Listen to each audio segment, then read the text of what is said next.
ओम नमो भगवते वासुदेवाय नमः। तो आप सभी का स्वागत है मेरे YouTube चैनल पर। आज हम सुनेंगे कार्तिक मास का 23वां और 24वां अध्याय। तो पहले हम शुरू करेंगे कार्तिक मास का 23वां अध्याय। तो प्रेम से बोलो बाके बिहारी लाल की जय। नारद जी ने कहा, हे राजन, इसी कारण से उद्यापन में तुलसी की जड़ में भगवान विष्णु की पूजा की जाती है। तुलसी का मूल प्रदेश भगवान विष्णु को प्रसन्न करने वाला है। ये राजन, तुलसी का पौधा जिस घर में वर्तमान है वह घर तीर्थ स्वरूप है और उस घर में यमदूत कभी नहीं आते हैं। यह पौधा सब पापों का नाश करने वाला अविष्ट फल को देने वाला है।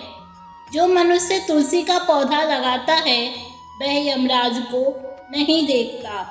भगवान नंदी का दर्शन, गंगा स्नान, तुलसी के पौधों का संसर्ग, यह तीनों एक पुण्यप्रद हैं। तुलसी को छूने से कामिक, वाचिक, मानसिक आदि संपूर्ण पाप नष्ट हो जाते हैं। जो प्राणी तुलसी के दल से भगवान का पूजन करते हैं वे पुनः गर्भ में नहीं जाते और निसंदेह जीवन मुक्त हो जाते हैं।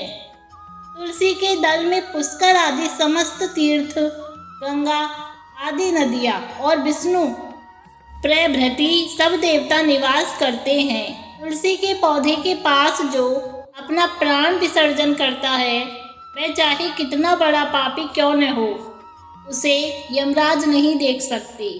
हे राजन, जो लोग तुलसी के काष्ठ का चंदन लगाते हैं वह सहज में मोक्ष को प्राप्त होते हैं। उनके द्वारा किए गए पाप उनके शरीर को स्पर्श नहीं कर पाते हैं। हे राजन, जहाँ तुलसी के वन की छाया हो वहाँ पर पितरों का श्राद्ध करना चाहिए।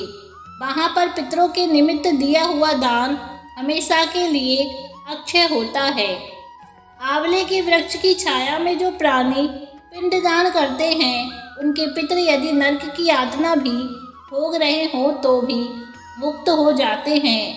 सिर, हाथ, मुंह और देह में जो आंवले को धारण करते हैं उनको भगवान विष्णु रूप जानना चाहिए। आंवले के फल और तुलसी के दलों को पानी में मिलाकर जो प्राणी स्नान करते हैं उन्हें गंगा स्नान का फल मिलता है। जो मनुष्य आंवले के पत्तों और फलों से देवताओं का पूजन करते हैं उन्हें स्वर्ण मणि और मोतियों द्वारा पूजन का फल प्राप्त होता है। कार्तिक मास में सब तीर्थ, ऋषि, देवता और सब यज्ञ जब सूर्य तुला राशि में होता है आंवले के वृक्ष में वास करते हैं। जो मनुष्य द्वादशी तिथि को तुलसी दल और कार्तिक में आंवले का पत्ता तोड़ता है वह रौरव नरक में वास करता है। जो कार्तिक में आंवले की छाया में बैठकर भोजन करता है उसके अंत संसर्ग में सब दोष नष्ट हो जाते हैं। कार्तिक में जो आंवले की जड़ में विष्णु जी का पूजन करता है उसे श्री विष्णु क्षेत्रों व पूजन का फल प्राप्त होता है। आंवले तथा तुलसी की महत्ता का वर्णन करने में श्री ब्रह्मा जी भी असमर्थ हैं। इसलिए धात्री और तुलसी जी की जन्म कथा सुनने से मनुष्य अपने वंश सहित मुक्त हो जाता है। तो कार्तिक मास महात्म्य का 23वां अध्याय समाप्त हुआ।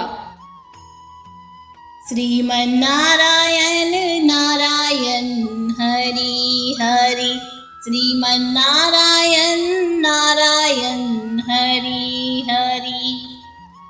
तो अब हम शुरू करेंगे कार्तिक मास महात्म्य का 24वां अध्याय।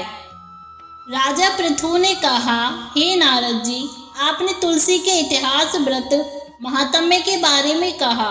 अब यह बताने की कृपा करें कि कार्तिक मास में और भी देवताओं का पूजन होता है, यह भी मुझे समझाकर कहिए। नारद जी ने कहा, पहले समय में पर्वत के निकट कर्तिपुर में एक धर्मात्मा धर्मदत्त नामक ब्राह्मण रहता था। वह भगवान विष्णु के सब व्रत करता था। एक दिन कार्तिक मास में वह एक पहर रात शेष रहने पर जागरण के लिए भगवान विष्णु के मंदिर में हर प्रकार की सामग्री लेकर जा रहा था कि मार्ग में उसने एक बड़ी भयंकर राक्षसी को देखा, जिसके बड़े बड़े दांत, लपकती हुई जीभ और लाल लाल नेत्र थे। उसका शरीर नंगा और मांस रहित था। उस भयंकर राक्षसी को देखकर धर्मदत्त बुरी तरह से कांपने लगा। कुछ उपाय न देखकर उसने पूजा वाली थाली और जल का लोटा उसके ऊपर फेंक दिया, क्योंकि उसने भगवत नाम का जप करते हुए वह सामग्री और जल का लोटा जिसमें तुलसी दल पड़ा था उसके मारा था, जिससे उसके जन्म जन्मांतर के पाप नष्ट हो गए और पूर्व जन्म याद आ गया। वह हाथ जोड़कर धर्मदत्त के चरणों में गिर पड़ी और बोली, हे विप्र, मैं पूर्व जन्म के कर्मों के फल से इस अवस्था को प्राप्त हुई हूँ। नारद जी ने कहा, हे राजन, उसे इस प्रकार प्रणाम करते देख अति विस्मित होकर धर्मदत्त ने पूछा, तेरी यह अवस्था किस कर्म के फल से हुई है? तू पूर्व जन्म में कहाँ रहती थी और तेरा कैसा चरित्र था? यह सब कुछ मुझे बता। उस राक्षसी ने, जिसका नाम कलहा था, कहा कि हे ब्राह्मण, सौराष्ट्र में भिक्षुक नाम का एक ब्राह्मण रहता था। मैं उसकी पत्नी थी। मेरा स्वभाव बड़ा ही निष्ठुर था। मैंने अपने पति का कभी भला नहीं चाहा, न उसे कभी अच्छा भोजन और न ही मिठाई खाने को दी। मैं प्रतिदिन उससे लड़ती झगड़ती रहती थी। मुझे इस प्रकार की झगड़ालू देख तथा नृत्य प्रति की कले से तंग आकर मेरे पति ने दूसरा विवाह करने का निश्चय किया। यह सुनकर कि मेरा पति दूसरा ब्याह कर रहा है, मैंने उसके ब्याह से पहले ही विष खा अपनी आत्महत्या कर ली। मेरी मृत्यु के बाद यमदूत आए और मुझे गदा से मारते हुए यम के पास ले गए। यमराज ने मुझे देखकर चित्रगुप्त से पूछा, हे चित्रगुप्त, इसने क्या कर्म किया है? जो भी कर्म इसने किए हैं उनका फल इसे भोगना होगा। कलहा ने कहा, हे ब्राह्मण, चित्रगुप्त ने यमराज से कहा, इसने अपने जीवन में कोई भी अच्छा काम नहीं किया है। यह अपने पति को सदा खराब भोजन देकर आप अच्छा भोजन खाती रही है, इसलिए यह विष्ठा खाने वाली होगी। इसे अब सुअरी का जन्म दिया जाए, क्योंकि यह अकेली ही पाक के बर्तन में भोजन करती थी, इसलिए यह अपने बच्चों को खाने वाली बिल्ली होगी। इसने अपने पति पर क्रोध करके आत्मघात किया है, इसलिए यह प्रेत योनि में जाएगी। अब आप इसको अपने दूतों द्वारा मरु स्थान में भेज दीजिए। वहाँ पर यह बहुत दिनों तक प्रेत योनि में रहकर फिर यह पापिन अपनी तीनों योनियों को भोगे। सो हे ब्राह्मण, मैं 500 वर्ष से प्रेत योनि में हूँ और भूख प्यास के कारण नित्य दुखी रहती थी। एक दिन भूख से तंग आकर मैं एक वैश्य के शरीर में प्रविष्ट हो गई। उसके शरीर द्वारा मैं कृष्णा और बैनी के संगम पर इस देश में आ पहुंची। एक दिन भगवान शंकर और विष्णु ने मुझे बलात् उसके शरीर से बाहर निकाल दिया। फिर मुझे आप दिखाई दिए। आपके लोटे में से तुलसी जल का छींटा मेरे ऊपर पड़ा, जिससे मेरे सब पाप नष्ट हो गए। हे द्विजोत्तम, अब आप मुझे यह बताइए कि आगे आने वाली तीनों योनियों और इस प्रेत शरीर से किस तरह मुक्ति होगी। धर्मदत्त ने कलहा की बात सुनकर उसके पिछले कर्मों और वर्तमान अवस्था को देखकर बड़ा दुखी हुआ।